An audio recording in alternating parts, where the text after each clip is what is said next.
Meus amados irmãos e amigos, eu vos saúdo com a doce e gloriosa paz do Senhor. Quero mandar uma saudação especial aos nossos colegas, pastores, superintendentes da Escola Bíblica Dominical e os famosos e abençoados professores da mesma escola. Deus abençoe a sua vida, Deus abençoe o seu ministério, a sua coragem e o seu desprendimento para levar em frente esse grande projeto que Deus abriu, que é a Escola Bíblica Dominical. Se você gostar, continue assistindo aos vídeos e compartilhando-os com seus amigos, nos grupos de amigos, nos grupos da sua congregação, da sua igreja, para que a palavra de Deus, por meio do ensino da Bíblia, seja manifesto ao maior número de pessoas até que o Senhor volte. Queremos dizer que somos felizes por termos essa grande oportunidade de gozarmos da confiança do Senhor para estarmos fazendo a obra de Deus. Esta é a lição de número 6, pais zelosos e filhos rebeldes. É o nosso tema de hoje. O texto áureo diz: Vós, filhos, obedecei em tudo a vossos pais, porque isto é agradável ao Senhor. Colossenses capítulo 3, versículo 20. A verdade prática diz: o modo de criar e educar tem impacto no comportamento de nossos filhos no mundo, mas não anula a responsabilidade individual das escolhas deles. Se você quiser seguir a leitura, você pode fazê-la no livro de Juízes, capítulo 13, versículos 1 a 7, depois do versículo 24. Em seguida, Juízes 14, versículos 1 a 3. Meus amados, nós queremos dizer que o tema de hoje é um tema assim meio difícil de se encarar pela contradição que ele traz. Pais zelosos e filhos rebeldes. Imagine o pai zeloso, o pai que trabalha, o pai que investe na criação do filho e depois dá-se conta que o seu trabalho foi em vão. Dá-se conta que o seu trabalho não surtiu o efeito desejado, pois pela própria escolha os filhos se desviaram, os filhos saíram do caminho. E eu quero trazer aqui 2 exemplos de pais. Apesar de sabermos, não podemos dizer que todos os filhos que descambam para caminhos errados, os pais são culpados. Os pais muitas vezes é como está aqui, ele zela, ele faz, mas via de regra o filho não segue os conselhos dos pais. Então, eu quero trazer aqui o pai Eli, o sacerdote e juiz Eli, que era um pai conivente. Conivente é aquela pessoa que sabe de algo negativo, mas nada faz para impedi-la ou para impedi-lo. Todos nós sabemos pela Bíblia, está escrito no primeiro livro de Samuel, capítulo 2, versículos 30 e 31, que Eli era muito conivente com os males dos filhos. E por isso, os filhos foram mortos pelo Senhor e por conta disso, houve a tragédia da morte do próprio pai e da nora. Então, existe isso. Existem os pais que zelam, que ensinam, e os filhos descambam. E existem aqueles que não ensinam, que são coniventes, que fazem vista grossa e depois pagam pelas suas escolhas. E Davi, um pai leniente. O leniente é aquele que é tolerante, aquele que suaviza, aquele que acalma, aquele que faz pouco ou nada para que o mal não se repita. E nós podemos ver como exemplo na morte de Aminon. Aminon, ele violentou a irmã, que não era filha da mesma mãe, mas era filha do mesmo pai, de Davi. E a Bíblia diz que Absalão esperou 2 anos que o pai, Davi, tomasse uma providência. Ele não tomou. Absalão, então, chamou os irmãos, fez uma festa e mandou matar Aminon. Fugiu lá para as terras de Talmai, passou lá 3 anos. Davi, a Bíblia diz que ele ficou irado, mas não fez nada além de ficar irado.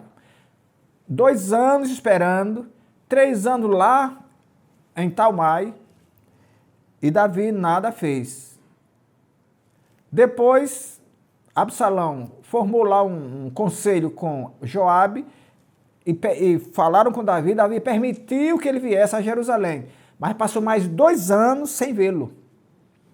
Então imagine que pai é esse que passa 7 anos sem tomar conhecimento de um filho que havia matado um irmão e que esse irmão que morreu havia violentado a irmã. Então, é triste quando nós vemos que essas coisas acontecem, porque quando elas acontecem, é porque há inobservância da palavra de Deus. Porque a trilha, o ensino, a oportunidade de alguém acertar é pela Bíblia. O apóstolo Paulo, escrevendo aos Colossenses, ele faz 2 advertências, aos filhos e aos pais. Primeiro, aos filhos, ele diz que os filhos devem obedecer aos pais em tudo. Obedecer aos pais em tudo. E aos pais ele diz, não provoqueis a ira aos seus filhos. Esse tratamento houver da obediência dos filhos e o fino tratamento dos pais, essa é a regra, é a fórmula, é a senha para que tudo vá bem. Para que não haja desvios no caminho. E quando nada, a Bíblia manda que nós ensinemos os nossos filhos no caminho que ele deve andar. Se alguém não ensina, se alguém tergiversa, se alguém negligencia, ele está plantando algo ruim para colher amanhã. Eu conheci uma irmã que não levava, ela tinha 3 filhos, e ela gostava de ir para a igreja sozinha. Quando alguém perguntava, irmã fulana, cadê os filhos? Ela disse, não, eu não trouxe não para não perder a minha bênção. Achava ela que os filhos, indo com ela para a igreja, era a causa dela não ser abençoada. Pensava muito mal. Hoje, o que acontece? Os 2 estão fora da igreja há muito tempo, e uma está pé dentro e pé fora. A história da família de Sansão, ela está no livro de Juízes. O livro de Juízes é assim chamado porque ele trata da história dos juízes. E alguns deles avançam pelo livro de 1 Samuel, no caso de Eli e Sansão. O livro dos Juízes é um período em que o povo de Israel sofreu muito. A Bíblia diz que houve um período especial na história de Israel. Foi a época de Moisés, que tirou o povo do Egito, e a época de Josué, que os colocou em Canaã. Após a morte de Josué, a Bíblia diz que os os israelitas desobedeceram a Deus, foram infiéis a Deus, e Deus os entregou na mão dos inimigos. Entre esses inimigos, os mais cruéis foram os amonitas, os midianitas e os filisteus. A Bíblia diz que, numa da sua desobediência, Deus entregou Israel na mão dos filisteus e dos amonitas, os dois. Os dois se uniram para subjugar Israel.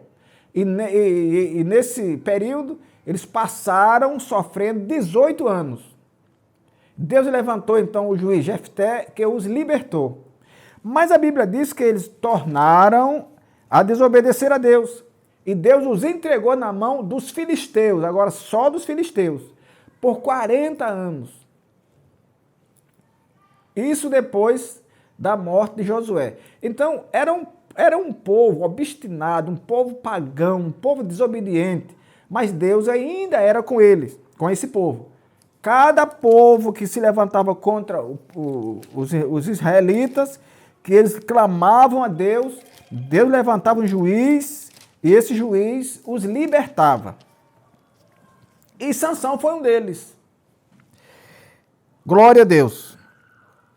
Nós temos aqui 3 pontos que nós devemos expor nessa lição. Eu quero dizer aos irmãos e amigos que o meu propósito não é ler a lição, não é ficar preso aqui à lição. A lição é exuberante, a lição é excepcional, a lição é uma bênção. Mas o que eu quero é dar algum subsídio para os irmãos, professores e os próprios alunos, superintendentes da escola bíblica, para que você possa alargar um pouco mais o seu conhecimento, para a gente não ficar aqui restritos ao que está escrito na lição. Então nós temos o primeiro ponto, que é os pais de Sansão. E temos como subpontos a mulher agraciada e recebendo orientações divinas. No segundo ponto, nós temos o nascimento de Sansão e sua formação. Como subpontos, nós temos o nascimento e desenvolvimento de Sansão, a família de Sansão e a formação de Sansão. No terceiro, nós temos a fraqueza e caráter de Sansão. Como subpontos ou subitens, nós temos Sansão subestimou o poder do inimigo, a presunção de Sansão e manipulando o poder de Deus e brincando com o pecado. Meus queridos irmãos, então nesse primeiro ponto, nós podemos ver no contexto histórico a graça de Deus sobre a mãe de Sansão e suas orientações. Glória a Jesus. A Bíblia diz, no capítulo 13 do livro de Juízes, que os filhos de Israel tornaram a fazer o que parecia mal aos olhos do Senhor. E Deus entregou na mão dos filisteus por 40 anos. Mas ele escolhe, como sempre ele havia feito, ele escolhe alguém para livrar. Deus não consegue ver o seu povo sofrendo o tempo todo, a menos que não se arrependam. É como o homem que vive no pecado. Ele vive no pecado porque quer, ele sofre porque quer. Mas no dia que ele se arrepende, o Senhor o abraça, o Senhor perdoa, o Senhor salva, o Senhor prepara para levar para o céu. Então Deus aparece aquela mulher, que era esposa de Manoá, a Bíblia não diz o nome dela, e diz que ela era estéril, mas que ela teria um filho. E ela deu ali as orientações, como ela criaria esse filho. A graça de Deus, o cuidado de Deus sobre aquela mulher que era estéril. E a gente sabe que naquela época, ainda hoje, mas mais naquela época, as mulheres estéreis eram muito tristes, era quase uma maldição, porque havia a promessa de que da semente da mulher nasceria o Salvador, e todo mundo, todas as mulheres queriam que o Salvador nascesse por ela. Então essa mulher recebeu a orientação de Deus e ela trouxe à vida Sansão. E a Bíblia diz que Deus dizendo que Sansão começaria a libertar o povo. Ele é como se um novo tempo estivesse começando com Sansão, porque ele já havia livrado esse povo por tempos atrás. Porque a gente sabe que o período dos juízes juntos chega a cerca de 410 anos. Imagine que só sob os filisteus e os amonitas foram 18. Sob os filisteus, mais 40. Só aí são 58. Então, Deus prepara agora Sansão para livrar, continuar, ou começar, como a Bíblia diz, livrando esse povo das mãos do inimigo. Deus não pode, Deus não quer e Deus não vai deixar que o povo dele fique a vida toda sendo subjugado, sendo humilhado, sendo maltratado por alguém. Ele quer que nós nos levantemos de nós mesmos, para que ele chegue em nosso socorro. Foi assim lá para tirar o povo do Egito. O povo sofreu, o povo foi escravizado, mas Deus que havia prometido a Jacó que eu tiraria de lá, Deus cumpriu 430 anos depois. O nascimento de Sansão e sua formação. Nascimento, família e formação. Conforme a promessa, Sansão nasceu de uma mulher estéril. Ele nasceu debaixo da bênção do Senhor, conforme Juízes capítulo 13, versículo 24. Tanto era assim que o Espírito Santo o dirigia para o campo de Dan. Então nós vemos que Sansão, enquanto foi orientado pela mãe e pelo pai, ele foi um vitorioso. Pode observar que no que dependeu da criação, no que dependeu dos pais, aliás, Deus já havia orientado, como eu disse anteriormente, que ele não deveria, não poderia comer beber bebida forte, nem comer comida imunda. Deus estava preparando o Sansão para que ele, no seu nazireado, que era um período de consagração, de entrega absoluta a Deus, ele fosse usado pelo Senhor. Então ele nasce numa família regrada. O Manoá, a Bíblia diz que ele era um homem temente a Deus, com a sua esposa, tementes a Deus. No plano terreno, estava sob a responsabilidade de seus pais. Embora o texto bíblico não traga muitos detalhes do relacionamento dos pais de Sansão, podemos inferir que Manoá e sua esposa tinham uma vida conjugal de confiança e profunda piedade. A esposa de Manoá compartilhou diretamente com ele a respeito do anjo. Quando ela recebeu a visita do anjo, ela foi lá e compartilhou direitinho ao marido, e era Deus preparando a chegada daquele nazireu. Aí vem a formação de Sansão. Pela citação da trajetória de fé de seus pais, podemos inferir que Manoá e sua esposa criaram Sansão de acordo com as orientações recebidas pelo anjo do Senhor. Na vida adulta, podemos ver que Sansão observava o protocolo do nazireado. Enquanto estava, apesar de adulto, mas enquanto estava debaixo das orientações dos pais. Mas, meus amados irmãos, quando Sansão depende dele próprio, aí há a fraqueza. Na hora que ele deveria estar bem, na hora que ele deveria andar com as próprias pernas, porque ele havia sido ensinado, ele havia sido orientado, ele sabia que tudo aquilo vinha de Deus, que aquela condição especial de nazireu que ele tinha não era do pai, nem era da mãe, mas era de Deus. Era aí onde ele deveria provar que cria em Deus, que obedecia a Deus, que estava ao lado do Senhor, que estava pronto para cumprir os propósitos de Deus na vida dele. Mas foi exatamente aí, quando tudo dependia dele, que ele fraquejou. Sansão sabia da unção que estava sobre a sua vida para vencer seus inimigos. Certa feita, ele foi cercado por mais de 1000 soldados filisteus armados, mas Sansão os matou com uma queixada de jumento. Está escrito em Juízes capítulo 15, versículos 15 e 16.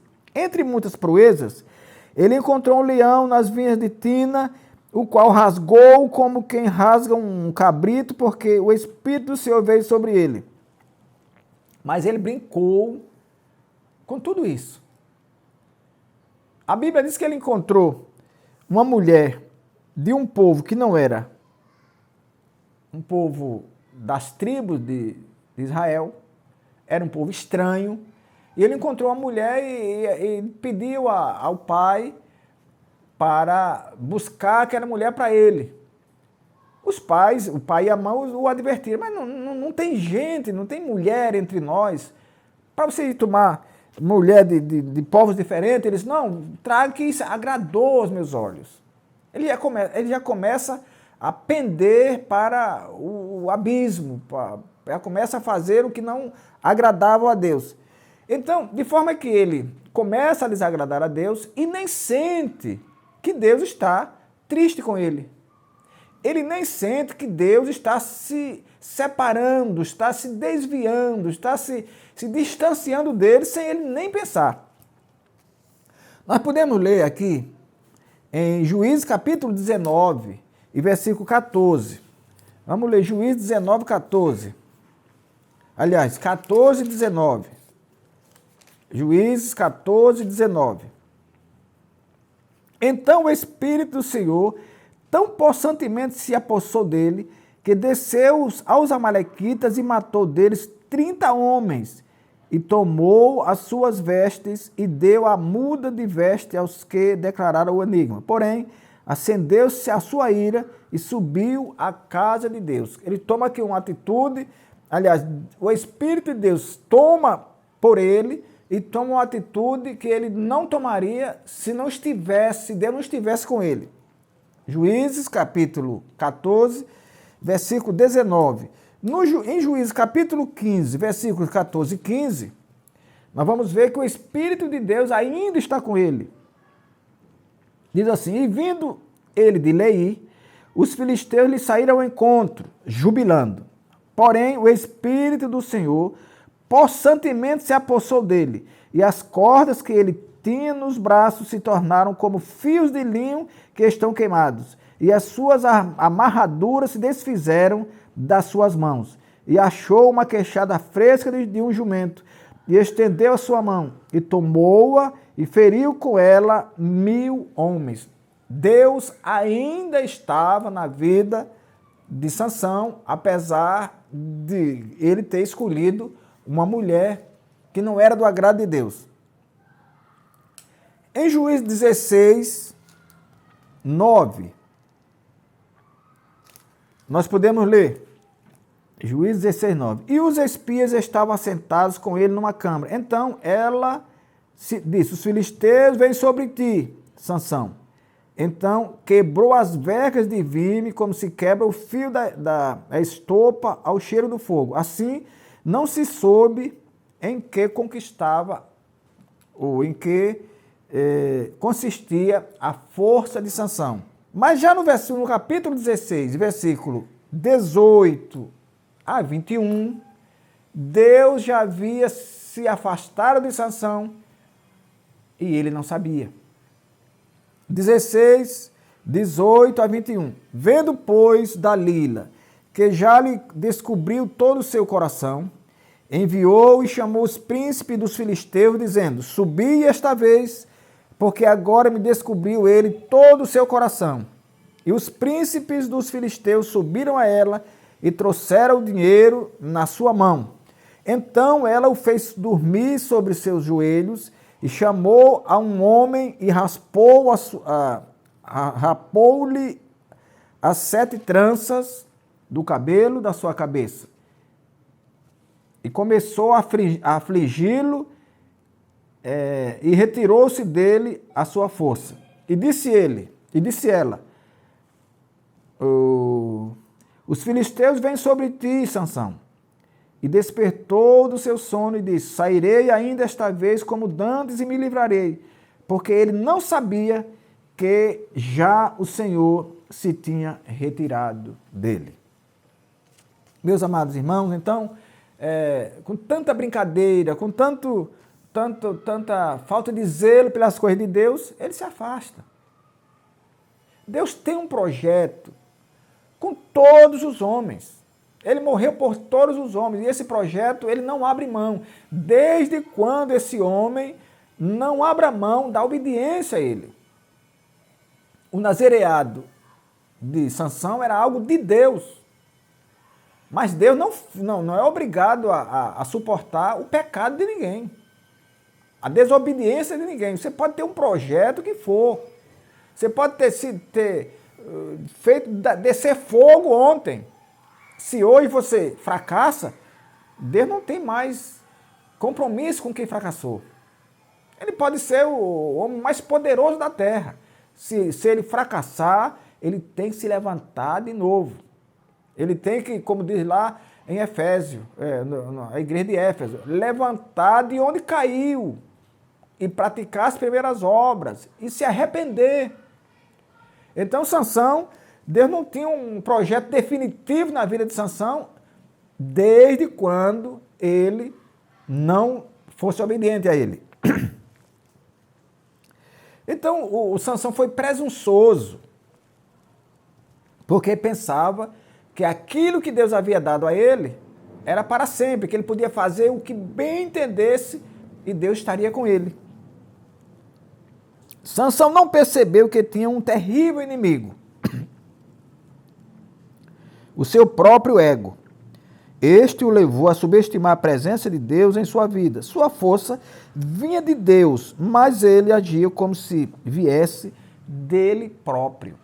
Foi a presunção dele, aquela coisa de achar que não, eu é que sou o merecedor.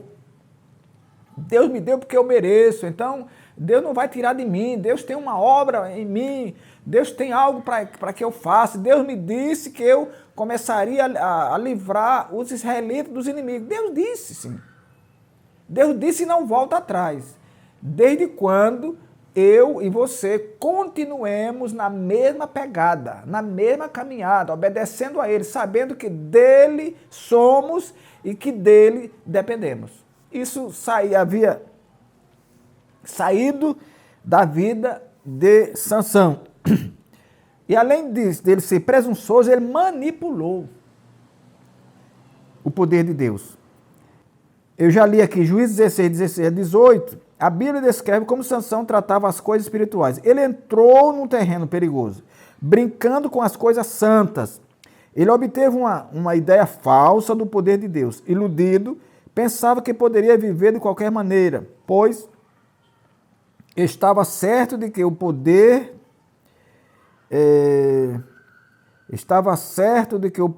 divino não lhe faltaria. Geralmente, quem brinca com as coisas espirituais, ele também passa a brincar com o pecado. Na sua vontade de manipular o poder de Deus, manipular quer dizer que ele queria adequar a vontade de Deus à própria vontade. Ele então passa a amar mais as coisas da terra. Ele achou tão bom o poder que ele abandona as promessas de Deus e passa a agir como se ele próprio fosse o detentor de tanto poder e de tanta maravilha. Então, as escolhas de seus filhos serão de inteira responsabilidade. Então, ele agora tinha a responsabilidade de colocar em prática o que os pais tinham lhe ensinado. Porque os pais ensinam, a Bíblia diz, ensina o filho no caminho que deve andar. Mas isso não tira do filho a responsabilidade de escolher bem. Porque o nosso dia de amanhã pertence da nossa escolha de hoje, seja boa ou seja má. No caso de Sansão, ele escolheu mal. quando ele deveria escolher bem, quando ele deveria fechar aquele trabalho, aquela confiança que Deus deu, não só a ele, mas aos pais também, enquanto ele estava seguindo os passos do pai, seguindo os passos da mãe, ele, como Paulo diz, ele era obediente em tudo. E os pais não lhe traziam ira. Mas, na hora que ele teve que se colocar sobre seus próprios pés, para fazer conforme que aprendeu com os pais, ele se desviou.